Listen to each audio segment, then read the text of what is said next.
Unnao rape पीड़िता के कांग्रेस सांसद राहुल गांधी से मिलने पर एनएचआरसी सदस्य प्रियंक कानूनगो ने कहा कि कल विपक्ष के नेता ने जो किया, एक पीड़िता के आंसुओं का जबरदस्ती फायदा उठाकर राजनीतिक फायदा उठाने की कोशिश करना बिल्कुल गलत है। इस खास मामले में अगर हाईकोर्ट ने एक दोषी अपराधी को बेल दी है और एजेंसी उस बेल को चुनौती देने के लिए ऊपरी अदालत में गई है तो ये एक अच्छा कदम है। सभी को इसका स्वागत करना चाहिए।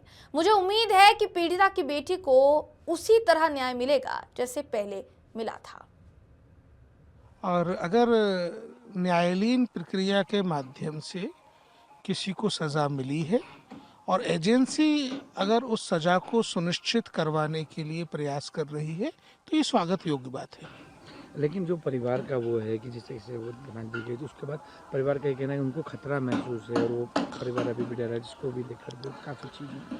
देखिए, किसी भी मामले को पॉलिटिकलाइज करने के लिए तो आप कुछ भी कर सकते हैं। कल जो लीडर ऑफ अपोजिशन ने किया वो ज़बरदस्ती किसी विक्टिम के आंसुओं के ऊपर आप राजनीति की रोटियां सेकना चाहते हैं, ये गलत है। राजनेताओं को अपने इस रवैये से बाज आना चाहिए। इस प्रकार से विक्टिम्स का इस्तेमाल करके खुद की पॉलिटिक्स नहीं चमकानी चाहिए। रही बात इस पर्टिकुलर मामले की, तो अगर हाई कोर्ट ने किसी सज़ा याफ्ता मुजरिम को ज़मानत दी है और एजेंसी उस ज़मानत को चैलेंज करने के लिए हायर कोर्ट में चली गई है तो ये एक वेलकम मूव है। इसका सभी को स्वागत करना चाहिए। मुझे उम्मीद है कि पीड़ित बिटिया के साथ न्याय जिस प्रकार पहले हुआ है उसी प्रकार वो न्याय की मिसाल कायम रहेगी।